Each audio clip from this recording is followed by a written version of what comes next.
The alarm bells rang across the massive space station called Concordia Prime. Red lights flashed in every hallway.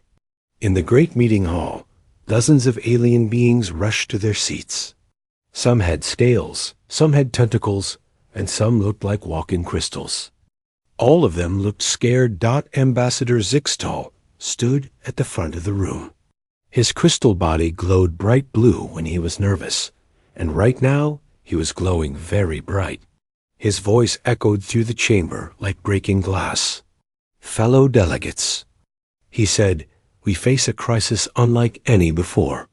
The humans have accepted our invitation to join the Galactic Council." A wave of fear swept through the room. The Diluvian ambassador, Cathara, made a sound like water gurgling down a drain. Her fish-like head turned pale green. "Are you certain?" The Deathworld species actually said yes. "They did," Zixtal replied. "Earth is a Class 12 Deathworld, the most dangerous kind we know, and they are sending a delegate." In the back of the room, Hive Speaker Buzak clicked his mandibles together. The insect-like alien's compound eyes reflected the red warning lights. "My hive mind has calculated the risks. Every previous Deathworld delegate has caused at least 3 diplomatic incidents. The Krexthul delegate broke 17 tables just by sitting down. Other delegates nodded their heads, tentacles, or whatever body parts they used to show agreement. Everyone remembered the stories. The Krexthul were 8 feet tall and weighed as much as a small ship. They came from a world where the gravity was so strong that their bones were like metal. "What about the Surthic delegate?" asked a small, furry creature from the front row. "He had to wear a containment suit because his breath was poisonous to 90% of galactic species." "At least he wore a suit," Cathara said. The Mordic delegate refused any safety equipment. She said it was for weaklings. 3 security guards ended up in the medical bay just from being near her. Commander Vexlarn stepped forward. He was the head of station security, a battle-scarred veteran with 4 arms and scars across his gray skin. His red eyes swept the room as he spoke. "I have been preparing for this moment since we sent the invitation to Earth," he said. "My team has run every possible scenario. We have reinforced the meeting hall with neutronium plating. We have emergency medical teams standing by. We have weapons scanners that can detect military-grade equipment from a mile away." The commander touched a control pad on his wrist. A holographic display appeared above the delegates' heads. It showed technical readouts and security measures. "A docking bay has been cleared of all non-essential personnel," Vexlarn continued. "We have hazmat teams ready in case the human's body chemistry is toxic. We have structural engineers standing by in case they accidentally damage the station just by walking around." A small purple alien near the back raised a tentacle. "Commander, what do we know about human physiology?" Vexlarn's expression grew darker. "The reports are ... disturbing. Humans come from a world where the atmospheric pressure would crush most of our species. The gravity is so strong that their bones are dense as stone. The temperature variations on their planet range from levels that would freeze our blood to heat that would boil it." Gasps echoed through the chamber. Several delegates reached for their breathing apparatus. "But that's not the worst part," the commander continued. "According to our intelligence, humans evolved as persistence hunters. They can run for hours without stopping. They can survive without food for weeks. They can function on almost no sleep, and they heal from injuries that would kill most species." The furry delegate in the front row started shaking. "Are you saying they're natural killing machines?" "Worse," Vexlarn said. "They're natural survivors on a death world that makes them the most dangerous predators in the galaxy." Ambassador Zixtal's crystal body pulsed with nervous energy. "The transport will arrive in 30 minutes. All security teams are in position. Medical staff are ready. The meeting hall has been prepared for any scenario we can imagine. Bozak's compound eyes focused on the security readings. Commander, what type of ship are they using? Military transport? Armored diplomatic vessel? Vexlern checked his display. His 4 hands moved quickly across the controls. Then he stopped. His red eyes widened. Sir? Zixtal asked. What is it? The human transport just appeared on our sensors, Vexlarn said slowly. It's a civilian shuttle. No armor plating. No visible weapons. The power signature is barely above a cargo hauler. The room fell silent. Every delegate stared at the security commander. That can't be right, Kethara said. Check again. Vexlern ran the scan 3 more times. Each time, the results were the same. The shuttle has standard life support, basic navigation, and what appears to be a snack bar? A snack bar? Zixtal's voice cracked like breaking ice. On a diplomatic mission? Perhaps it's a trick, suggested the purple alien. Maybe the real weapons are hidden. Bozak C's hive mind was working overtime.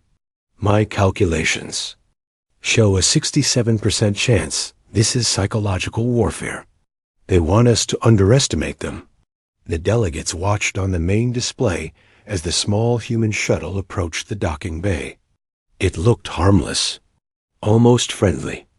The hull was painted in bright blue and white colors with strange symbols on the side. What do those markings say? Asked the furry delegate. Vexlern consulted the translation database. It says, Galaxy Tours. Your adventure awaits. Below. That it says free Wi-Fi on board. What's Wi-Fi? Several delegates asked at once. Unknown, Vexlern replied. Possibly a weapon system. The shuttle docked with a soft thud. The station systems confirmed a successful connection. Air pressure equalized. The docking bay cameras showed the shuttle's airlock beginning to cycle open. Every delegate in the room held their breath. Some closed their eyes. Others gripped their chairs with whatever appendages they used for gripping. Remember, Zixtal? Side, humans are from a Deathworld. Expect armor. Expect weapons. Expect danger. The airlock finished cycling. The door slid open with a soft hiss.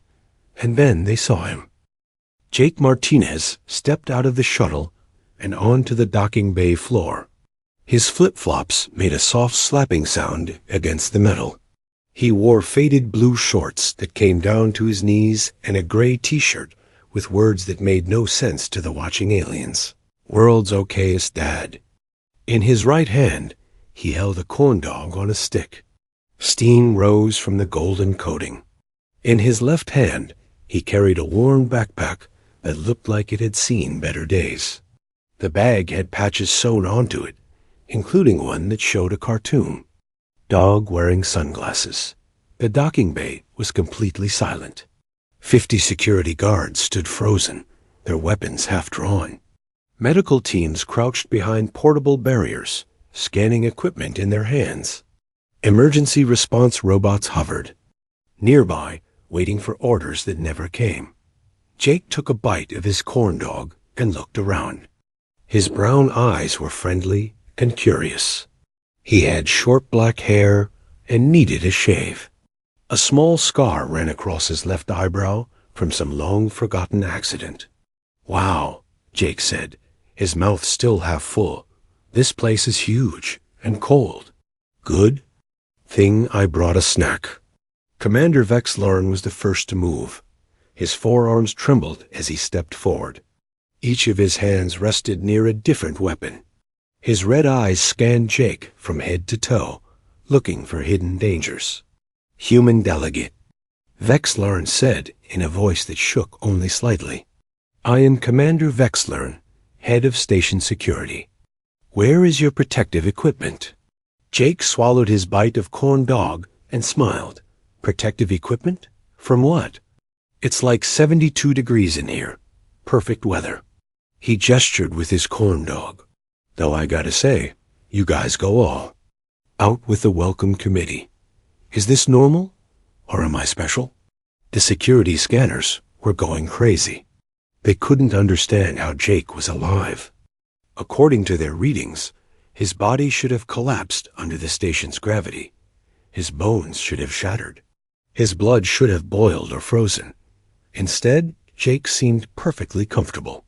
He shifted his weight from one flip-flopped foot to the other and took another bite of his corn dog. Your weapons, Vexlerin said, his voice getting higher. Where are your weapons? Jake looked confused. He reached into his backpack and pulled out a small tool with multiple folding parts. I've got this multi-tool. Swiss Army knife, you know? Has scissors, screwdrivers, bottle opener. Pretty handy. He demonstrated by unfolding the tiny scissors. See? Though I guess for diplomacy, the bottle opener might be more useful. He winked at the nearest security guard, who jumped backward and nearly fell over. Dr. Helena, the station's chief medical officer, approached with her scanning equipment. She was a tall, thin alien with 6 arms and skin like polished metal. Her sensors beeped frantically as they tried to analyze Jake. This is impossible, she muttered, checking her readings again. His body temperature should kill him.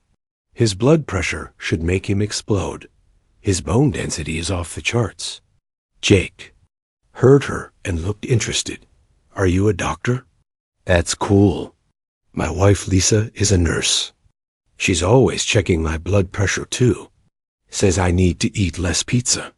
He patted his stomach, which looked perfectly normal to him, but appeared incredibly dense to the medical scanners. Your wife is a medical professional? Dr. Helena asked, her voice filled with awe and terror. Yeah, she works at Phoenix General, emergency room. Sees all kinds of crazy stuff. Car accidents, heart attacks, people who stuck things where they shouldn't have stuck them. Jake grinned. She's tougher than me, that's for sure. The medical officer nearly fainted. The idea of multiple humans working in emergency medical situations was almost too much to process. Jake noticed a small alien sitting in a hoverchair nearby. The creature looked like a cross between a cat and a fish, with big eyes and fur that shimmered different colors. Hey there, little guy, Jake said, walking over. Several security guards moved to intercept him, but Jake was already kneeling down to the alien's level. What's your name? The alien squeaked in terror and hid behind his hoverchair. Oh, don't. Be scared, Jake said gently. I'm just Jake. I fix air conditioners back home. Nothing scary about that. He reached into his backpack and pulled out a small package. Want some beef jerky? It's pretty good. Every weapon in the docking bay was now pointed at the small package of dried meat. The security scanners identified unknown proteins and chemical compounds that could be anything from poison to explosives. Jake opened the package and ate a piece himself. See? Totally safe. My buddy Rick makes this stuff. He's got a food dehydrator. The little alien peeked out from behind his chair. Jake smiled and set a small piece of jerky on the ground between them, then backed away. Take your time, Jake said. No pressure. Commander Vexler's tactical computer was running probability calculations at maximum speed. Every scenario came back the same. Unknown threat level. Impossible to classify. Human Jake, Vexler said carefully. You are from Earth, a Class 12 Deathworld. How do you survive in these conditions without life support? Jake looked around again. These conditions? Dude, this is like perfect spring weather where I come from. Maybe a little dry, but not bad. Back home in Phoenix, it gets up to 115 in the summer. Now that's hot. The translation computers crashed trying to convert 115 into Galactic standard temperatures. When they finally worked it out, half the security team needed medical attention. 115 of your temperature units? Dr. Helena whispered. That would vaporize most known life forms. Yeah, it's pretty toasty, Jake agreed, but you get used to it. Plus, air conditioning is my job, so I stay cool. He took another bite of corn dog. Though last year we had this heat wave that knocked out power for 3 days. That was rough. A heat wave worse than conditions that would vaporize aliens. Jake talked about it like it was a minor inconvenience. Jake's tablet made a soft chiming sound. He pulled it out of his backpack and looked at the screen. Oh, cool. I've got signal up here. Lisa sent me a picture of the kids. He turned the tablet around to show a photo of 2 young humans playing in what appeared to be a large body of water under a blazing sun. That's my son Danny and my daughter Kelly at the lake last weekend. They love swimming. Danny's getting pretty good at diving off the high rocks. The security team stared at the image of small humans voluntarily jumping from heights that would kill most adult aliens. Your offspring engage in combat training?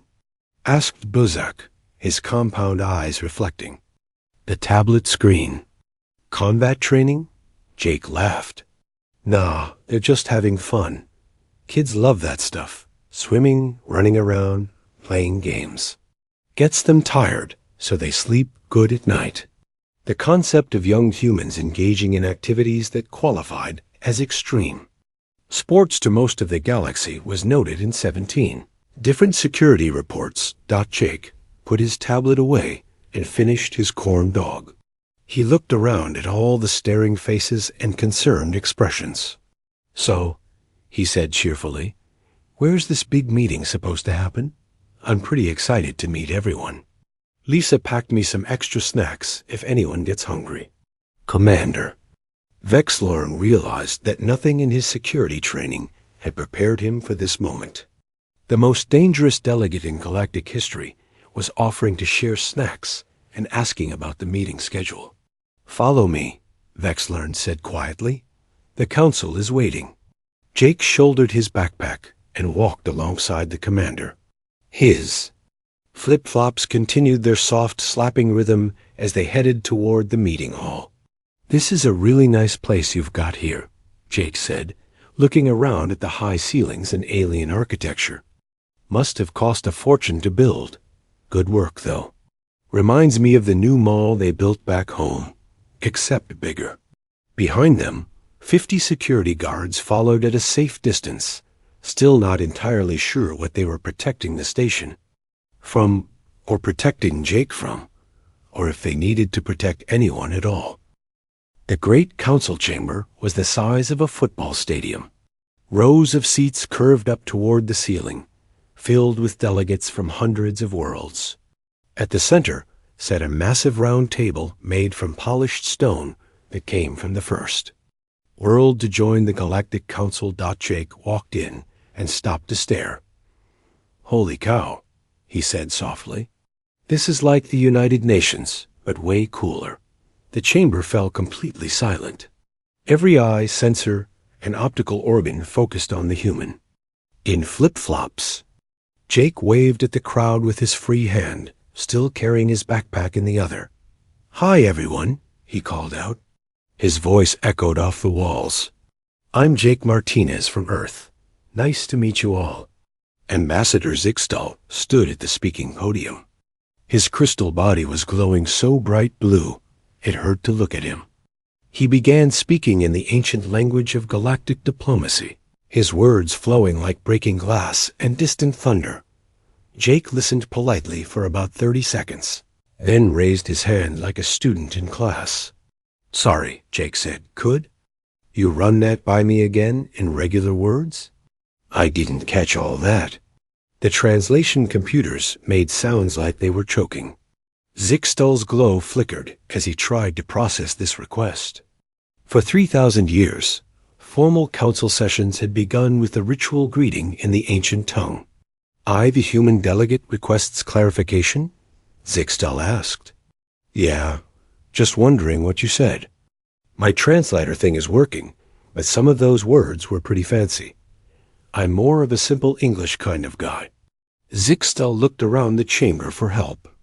Other delegates were just as confused. Finally, he cleared his throat with a sound, like wind chimes in a storm.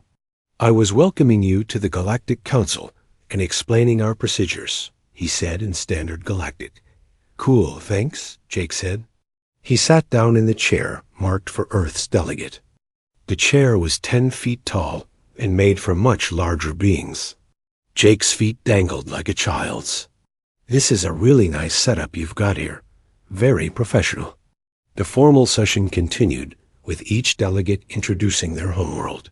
Ambassador Kefara of the Diluvians went first. I represent Diluvius Prime, she said, her fish-like features glowing with pride. Our world is known for its stable climate. Temperature variations of only 5 degrees throughout the year. It is a paradise of predictable weather. That sounds nice, Jake said. Very steady. Where I live, we get temperature swings of like 60 degrees between summer and winter.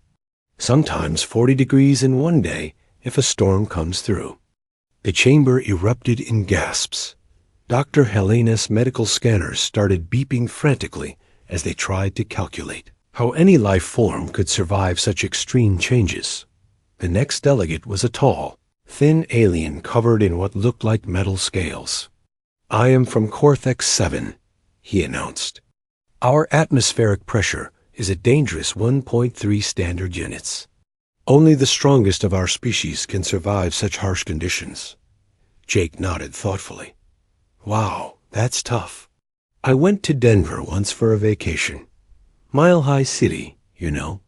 Hey. Altitude made me a little dizzy for the first day, but then it was fine. Great skiing up there. The Cortex delegate sat down heavily.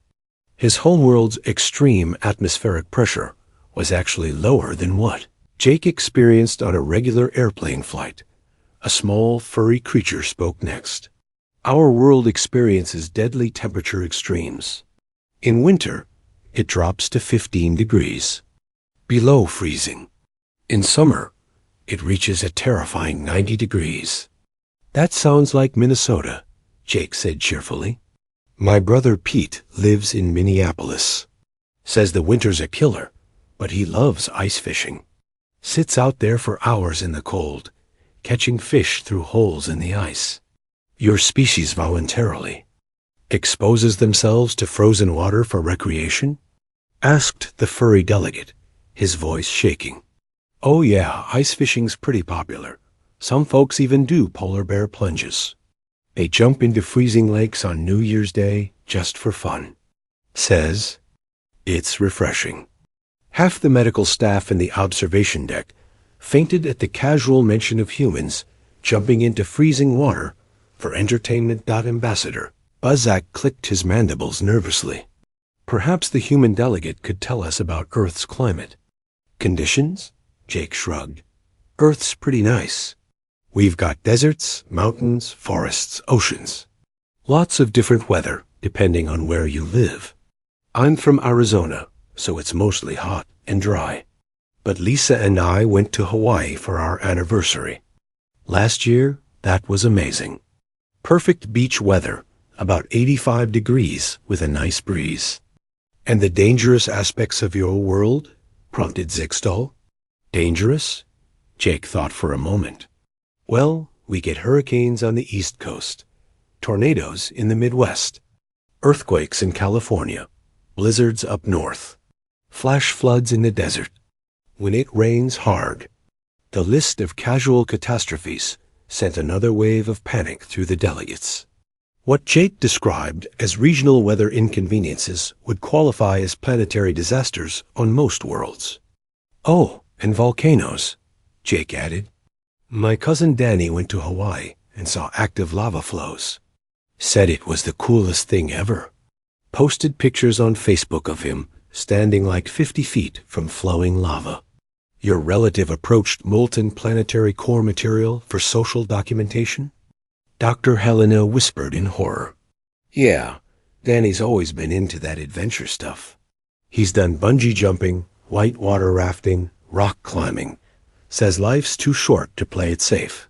The concept of humans engaging in voluntary extreme risk-taking.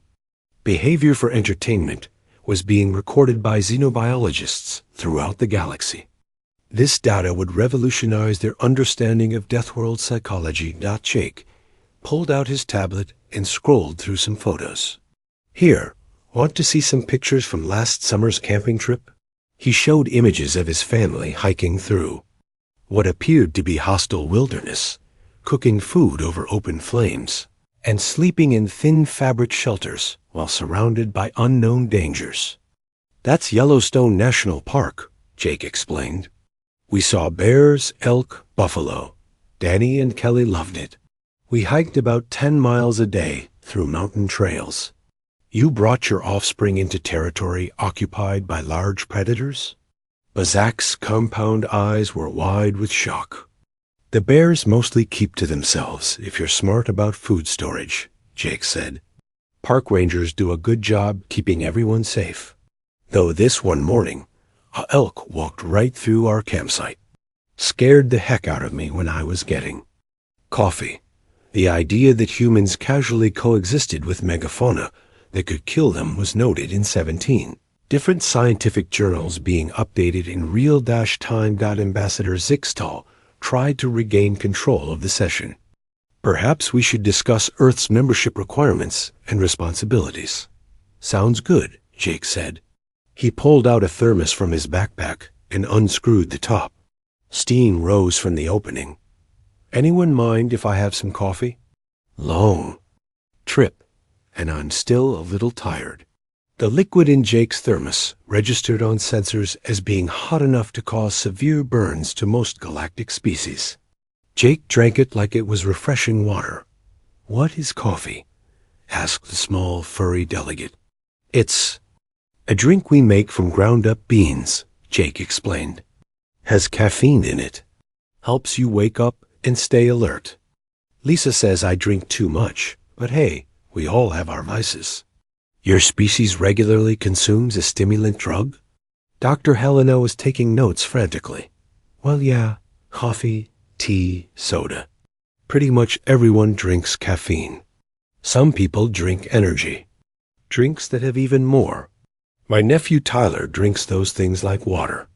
Kid could power a small city with all the caffeine in his system. The revelation that humans regularly consumed what most species would consider combat stimulants was a final straw for several delegates. The representative from Nexus 4 quietly excused himself to call his homeworld and recommend upgrading their defense systems. Jake noticed the general distress in the room. Hey, everyone okay? You all look a little stressed. Want me to share some of this beef jerky? Sometimes a snack helps when you're having a long day. His genuine concern for beings who were terrified of him was perhaps the most unsettling thing yet. The psychological profiles being compiled suggested that humans were not only incredibly dangerous, but also inexplicably altruistic. That's very kind, Zixtal managed to say. Perhaps we should take a short recess to allow everyone to process this cultural exchange. Sure thing, Jake said, settling back in his oversized chair. Take all the time you need. I'll just sit here and enjoy my coffee. As delegates hurried out of the chamber to compose emergency reports to their homeworlds, Jake pulled out his tablet and started what appeared to be a simple puzzle game, completely unaware that he had just redefined the galactic understanding of what it meant to be dangerous. After the recess, the delegates returned to find Jake still sitting in his chair, playing games on his tablet. He looked up and smiled as everyone filed back in. Hope everyone's feeling better, he said. I finished this puzzle game and started another one. Pretty addictive stuff. Ambassador Zixtal had spent the break consulting with security experts and xenobiologists. He approached the session with new questions, hoping to better understand what humanity represented. Jake Martinez of Earth, Zixtal began formally. We would like to learn more about human society and customs. Sure thing, Jake said, putting away his tablet. What do you want to know? Let us start with recreation. How do humans spend their leisure time? Jake brightened up. Oh, we do all kinds of stuff. Sports are really popular. Football, basketball, baseball. My buddy Mike plays in a weekend softball league. Lisa and I like to go bowling sometimes. Are these sports combat training exercises? Asked Commander Vexlern. Combat training? Jake laughed. Nah, just games. Though football can get pretty rough. Guys running into each other at full speed, tackling, stuff like that. But it's all in good fun. The security commander's tactical computer was updating threat assessments in real time.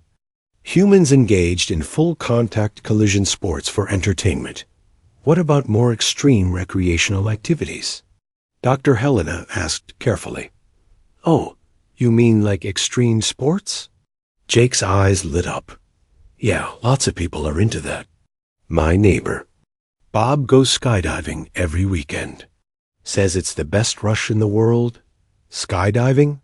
Several delegates asked at once. You jump out of an airplane with a parachute. Fall for like a minute before the chute opens. Bob's got pictures of himself falling through clouds. Looks pretty cool, actually.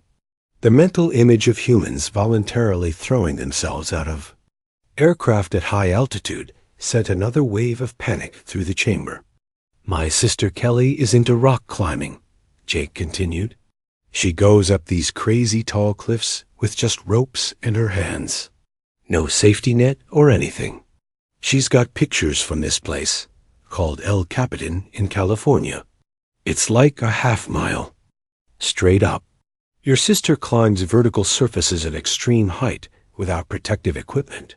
Bazak's mandibles were clicking rapidly. Well, she's got ropes and stuff. And her climbing partner, Rick, is really good at safety. They've only had a couple close calls. The casual mention of close calls in activities that would qualify as suicidal to most species was noted by every intelligence agency monitoring. The broadcast. What about human youth? Asked the furry delegate. How do they spend their time? Jake pulled out his tablet and showed more pictures. Here's my son Danny at his soccer game last week. And here's Kelly at gymnastics practice. The images showed young humans running at high speeds, jumping, flipping through the air, and colliding with each other in organized competitions.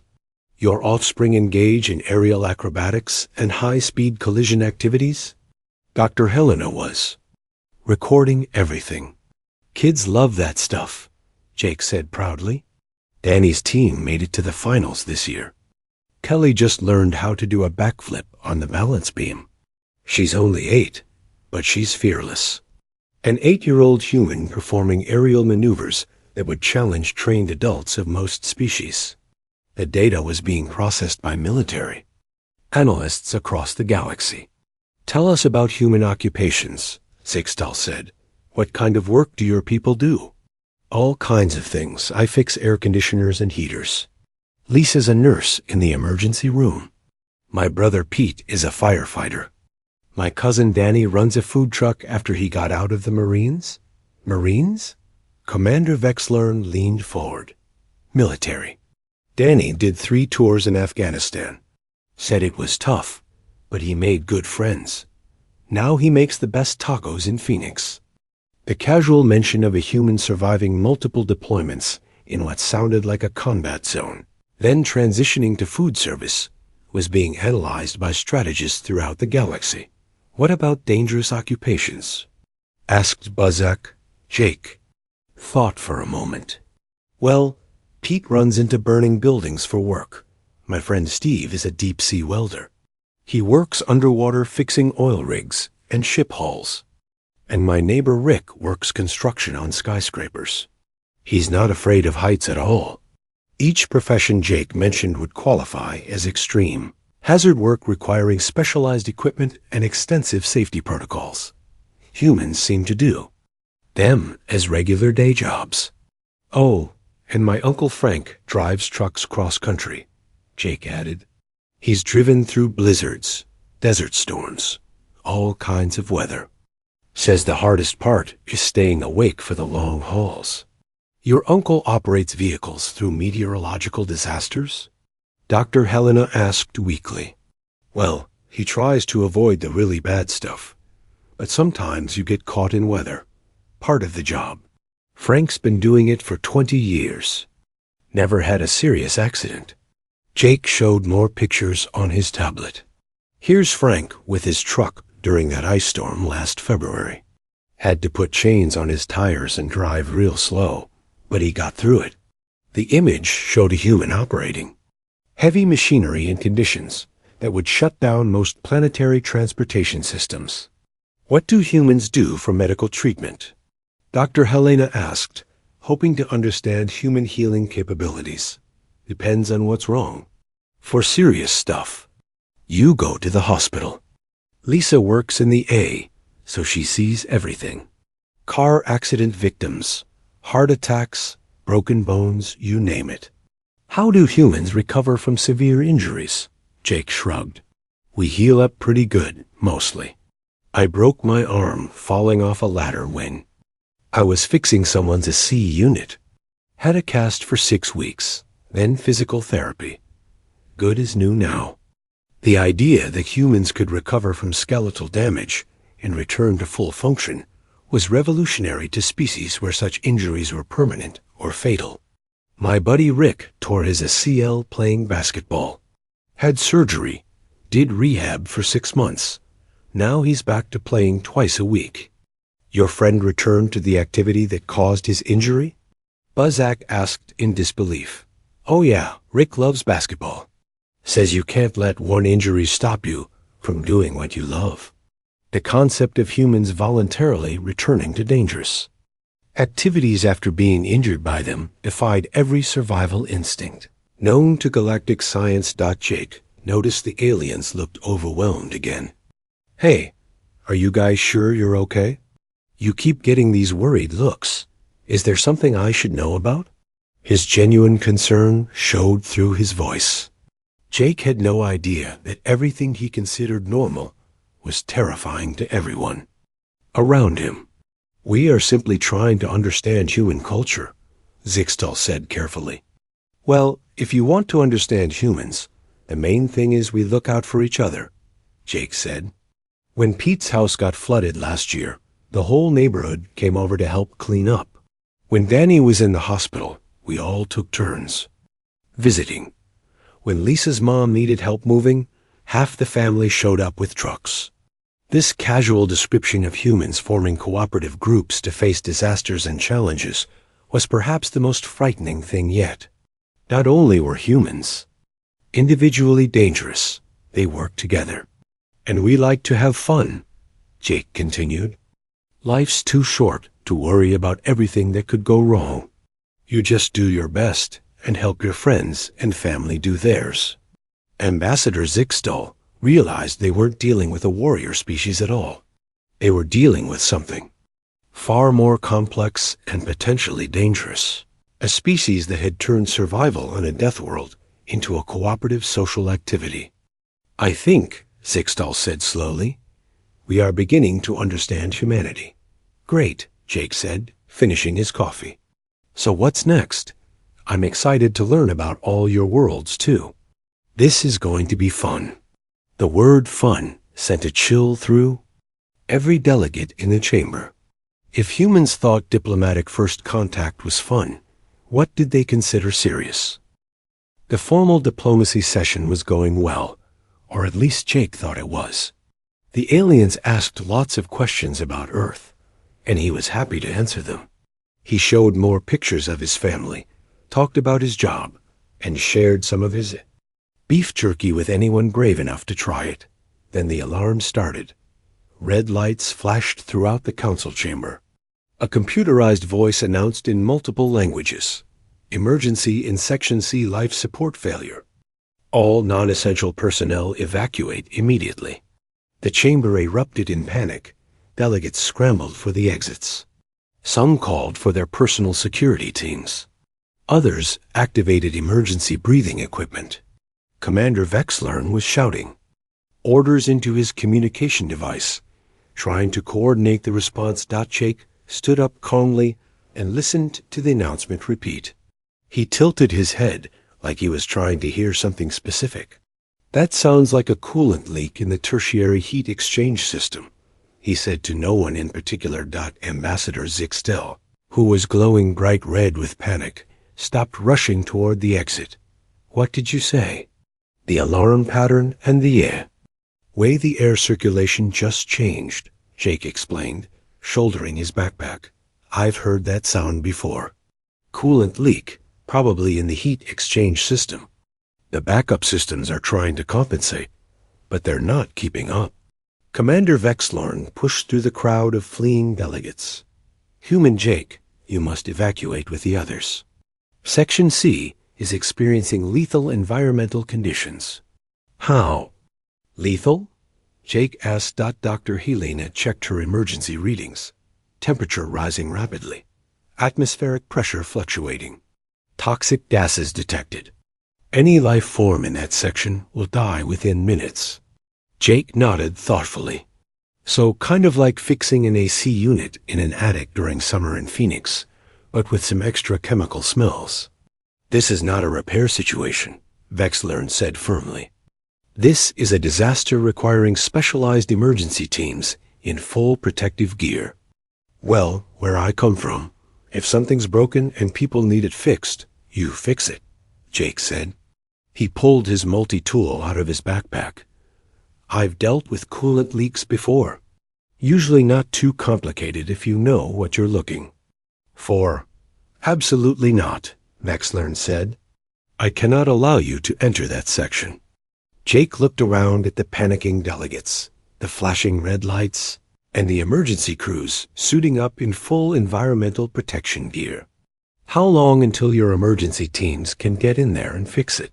With full safety protocols, equipment checks, and environmental suits? Perhaps 4 hours, Dr. Helena said. 4 hours? Jake looked surprised. That's a long time for people to be without life support. Won't that cause problems for the folks who live in that section? The residents have been evacuated to emergency shelters, Vexlern explained. But yes, extended life support failure could damage critical systems throughout the station. Jake was already walking toward the exit that led to Section C. Then we better get this fixed quick. Commander Vexlern followed him, along with Dr. Helena and a dozen security guards. Jake, I cannot stress enough how dangerous this is. The environmental conditions in Section C will kill you. Maybe, Jake said, but probably not. I once had to fix a heat pump in a chemical plant where the temperature was 120 and there was chlorine gas leaking. Wore a basic respirator and worked fast. Got it done. The aliens stopped walking. What Jake described so casually would require a full hazmat team and emergency medical support for any of their species. You have experience with toxic atmospheric repairs? Dr. Helena asked weakly. Well, not exactly toxic, but I've worked in some pretty rough conditions. Rooftops in summer, basements with gas leaks, that kind of thing. The trick is to work smart and don't panic. They reached the emergency airlock leading to Section C. Through the reinforced window, they could see the corridor beyond, filled with a yellowish haze. Warning signs in dozens of languages declared the area lethal to all known life forms. Jake peered through the window and made a face. Okay, that does look pretty nasty, but I can see the problem from here. He pointed to a junction where several large pipes met. See that? The coupling on the main coolant line is loose. Probably just needs to be tightened and maybe a new gasket. 20-minute job. Tops. Commander Vexlorn checked his instruments. The atmospheric sensors indicate temperatures of 200 degrees galactic standard. Pressure fluctuations that would rupture most life forms. Toxic gas concentrations that would cause immediate organ failure. So, kind of like working in Danny's garage in summer when he's doing bodywork and the ventilation fan is broken, Jake said. Hot, stinky, and you want to get done fast. Dr. Helena was frantically calculating survival probabilities on her medical tablet. Jake, even if your species can somehow survive those conditions, You would need tools, spare parts, proper equipment. Jake held up his multi-tool. Got tools. And I noticed you guys have a maintenance supply closet right down that hallway. Should have what I need for a gasket. The supply closet is in the contaminated zone, Vexlern pointed out. Right, so I'll grab what I need on the way to fix the leak, Jake said like it was the most obvious thing in the world. The emergency crews in their full environmental suits were still 20 minutes away from being ready to enter the zone. Jake was talking about walking in, wearing flip-flops and shorts. I have to advise against this course of action, Vexlern said officially. I get it, Jake said. Liability issues. But look, people need their life support working. I can fix it. Fast and easy. Sometimes you just gotta do what needs doing. He started opening the airlock. Emergency warnings began blaring. Computer voices in 17 languages warned that opening the airlock would result in immediate death. Jake, please, Dr. Helena said. At least let us monitor your vital signs. If something goes wrong, ... Sure thing, Jake said. He let her attach a small medical sensor to his wrist. But I'll be fine. This isn't really that different from emergency repair work back home. The airlock finished cycling. Jake stepped into Section C. Through the security cameras. The watching alien saw Jake walk calmly down the corridor filled with toxic gas and extreme heat. He squinted a little and covered his nose with his shirt, but otherwise seemed unbothered. His vital signs are ... Dr. Helena stared at her instruments. They're completely normal. Heart rate slightly elevated, like he's taking a brisk walk. Jake reached the supply closet and rummaged around inside. He came out with a wrench, some sealant, and what looked like a rubber gasket. Then he walked over to the leaking pipe junction. Yep, just like I thought. His voice came through the communication system. Loose coupling and a blown gasket. Whoever installed this didn't use enough thread sealant. The security cameras showed Jake getting to work. He used his multi-tool to shut off a valve, then loosened the coupling with the wrench he'd found. Toxic gas hissed out around him, but he just turned his head away and kept working. Jake, Commander Vexlern's voice crackled through the communicator. Are you experiencing any difficulty breathing? Pain? Disorientation? Nah, I'm good, Jake replied, applying sealant to the pipe threads. Though it does smell pretty bad in here. Kind of like that time the septic tank backed up at home. Within 15 minutes, Jake had replaced the gasket, tightened the coupling, and restored proper pressure to the coolant system. The toxic gas began clearing as ventilation resumed. There we go, Jake said, wiping his hands on his shorts. Should be good as new, though you might want to schedule regular maintenance on these systems. This gasket was pretty old.